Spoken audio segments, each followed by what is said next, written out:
Hi friends, good evening. आज हम बात करने जा रहे हैं संविधान के भाग 1 को, जिसमें आर्टिकल 1 से लेकर 4 तक है। पिछले वीडियो में हम भारतीय संविधान सभा के बारे में डिटेल डिस्कस किए हैं। आप उस वीडियो को देख सकते हैं, भारतीय संविधान सभा को आप देख सकते हैं, समझ सकते हैं। आज का वीडियो भाग 1 होगा। हम जो है बारी बारी से भाग 1 पहले कवर करते हैं, इसी तरह पूरे 22 भाग को हम कवर करेंगे। बारी बारी से सब अलग अलग भाग का वीडियो आएगा। जब संविधान बन के तैयार हुआ तो संविधान बनने में कितना टाइम लगा? संविधान बनने में जो है टाइम कितना लगा? तो 2 साल 11 माह 18 दिन 2 साल 11 माह 18 दिन संविधान बनने में लगा, और इतना दिन में मेरा संविधान बन के तैयार हो गया।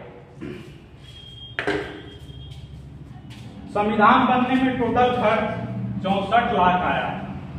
संविधान बनने में टोटल खर्च 64 लाख आया था। ये सब के बारे में और संविधान सभा समिति के बारे में पिछले वीडियो में हम डिस्कस कर चुके हैं।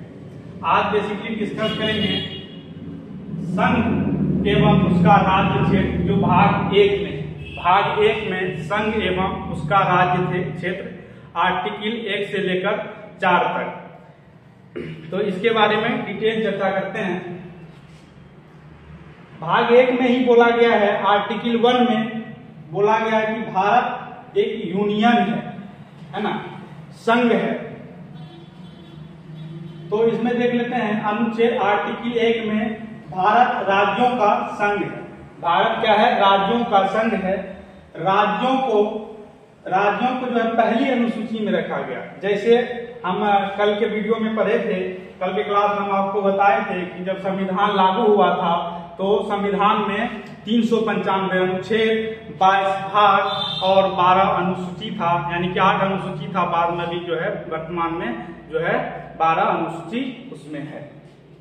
तो अनुसूची, पहला अनुसूची जो है, पहला अनुसूची बात करें उसमें राज्य के बारे में, कितने राज्य है, पहला अनुसूची में जो बात किया गया और उसका नाम उसमें लिखा गया है। जब आप पढ़िएगा पहला आर्टिकल, तो भारत राज्यों का संघ है। राज्यों का संघ है यानी राज्यों का जो है समूह है, यूनियन है। और इसमें जो भी राज्य है, इसके लिए आपको उस पहला सूची को पढ़ना होगा, पहला अनुसूची को पढ़ना होगा कि कौन कौन राज्य है। यदि आप जानना चाह रहे हैं कि कौन कौन राज्य है, तो उसके लिए पहला अनुसूची में जाके उसका नाम देख सकते हैं, आप अनुसूची को आप जान सकते हैं। और देखिए, जैसे कि भारत क्या है? यूनियन है। भारत है, यूनियन है। और एक होता है फेडरेशन, जो अमेरिका है। ये समझौता पे देश रहता है, यानी कि बहुत सारे राज्य जो है मिलकर एक देश बनता है। किसी एक को संघ केंद्र को पावर दे देता है, सब राज्य मिलकर, तो वह होता है आपका फेडरेशन। और फेडरेशन जो होता है वह जो है ये अमेरिका है, जो कि समझौता पे चलता है, फेडरेशन हो गया। और यूनियन जो होता है, जो कि भारत है, राज्यों का संघ है।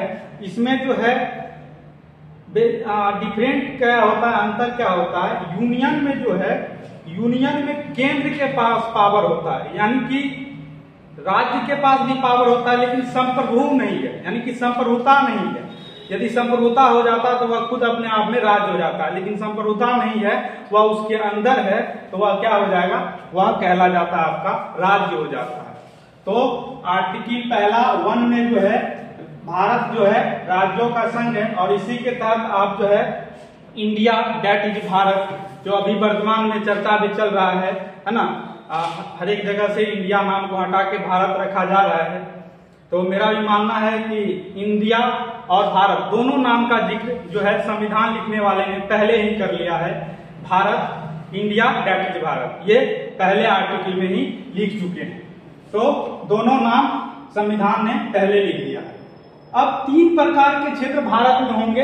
ये संविधान लिखने वाले पहले ही इस चीज को जानते थे, मतलब ये बता दिए गए हैं कि अर्जित क्षेत्र, एक देखिए अर्जित क्षेत्र नहीं, मेरे पास अभी कोई अर्जित क्षेत्र नहीं है, लेकिन भविष्य में भारत चाहे तो किसी से अर्जित कर सकता है, कहीं से ला सकता है और मिला सकता है। तो उसके लिए भी प्रावधान इसी में रखा गया है। अभी 2 तरह का है, एक स्टेट है और एक यूटी है। वर्तमान में जो है 28 जो है क्या आपका राज्य है और 8 जो है यूटी है। तो ये याद रखिएगा। ये होता है आपका अनुच्छेद 1 आर्टिकल 1। अब पढ़ने जाएंगे अनुच्छेद 2 को। तो इसमें क्या है, इसमें बताया गया है, आर्टिकल 1 में बताया गया है यूनियन है, संघ है, भारत एक राज्यों का संघ है, ऐसे याद रखिएगा। आर्टिकल 1 भारत जो है राज्यों का संघ है। अब अनुच्छेद 2 में विदेशी राज्य को भारत में मिला सकते हैं, है ना। विदेशी राज्य जो है, विदेशी राज्य चाहे तो वह भारत में आ सकता है, भारत में मिल सकता है, बिना राष्ट्र जो है राष्ट्रपति के अनुमति लिया जाता है। राष्ट्रपति को सूचना दिया जाता है कि हम जो है इस राज्य को इसमें मिलाना चाहते हैं और राष्ट्रपति को ये चीज मानना पड़ता है। आर्टिकल 4 में लिखा गया है कि राष्ट्रपति बाध्य है ना। आर्टिकल 4 में जैसे 1 से लेकर 4 तक जब पढ़ेंगे भाग एक ही है, तो इसमें 4 में लिखा गया है कि 1 और 2 को, आर्टिकल 1 और 2 को संसद जैसे चाहे वैसे कर सकती है बिना राष्ट्रपति की अनुमति से। राष्ट्रपति को बता दिया जाता है, लेकिन राष्ट्रपति जो है इस पर रोक नहीं लगा सकता, इसके लिए वह बाध्य है। तो आर्टिकल 4 में यह बात लिखा गया है।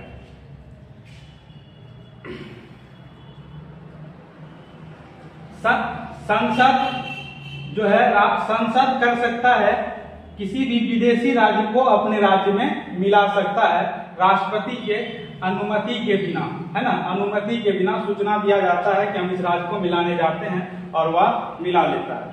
बात करें हम सिक्किम का। सिक्किम राज्य 22वां राज्य जो कि देश भारत में मिला। तो सिक्किम राज्य 16 मई को जो है 1975 में पूर्ण रूप से जो है भारत का हिस्सा हो गया। एक एग्जाम्पल हम ले लिए, एग्जाम्पल के थ्रू जो है हम अनुच्छेद 2 को हम समझने जा रहे हैं, आर्टिकल 2 को समझने जा रहे हैं।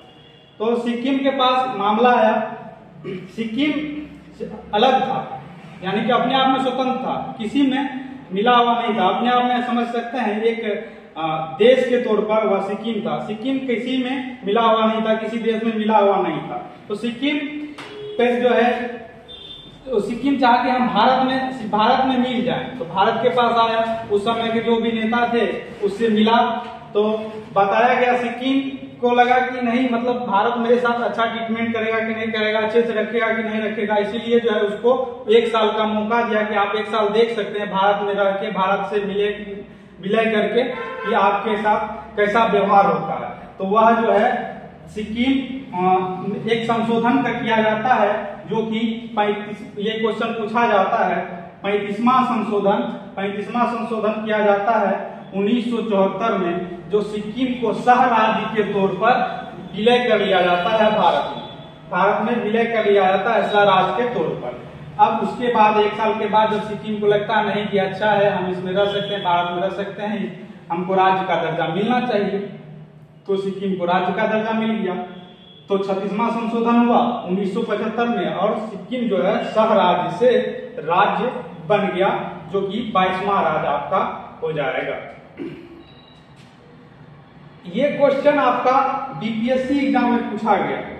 बीपीएससी एग्जाम में 1999 में क्वेश्चन पूछा गया है, बीपीएससी के एग्जाम में, पीटी में,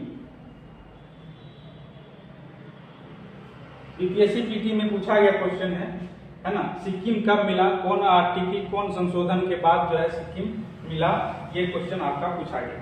अनुच्छेद 3, ये सब जो है यहाँ से क्वेश्चन, ढेर सारा क्वेश्चन बनता है। यदि किसी भी एग्जाम का बात करें तो आर्टिकल, अनुच्छेद से, जब संविधान से जो भी क्वेश्चन आता है तो 70-80% क्वेश्चन जो है आर्टिकल से ही आता है। तो अनुच्छेद अच्छे से याद रखिएगा, जो इम्पोर्टेंट है वह याद रखना इतना तो संभव नहीं है, लेकिन जो इम्पोर्टेंट है उसको आप याद रख सकते हैं। अब आर्टिकल अनुच्छेद 3 के बारे में जानेंगे।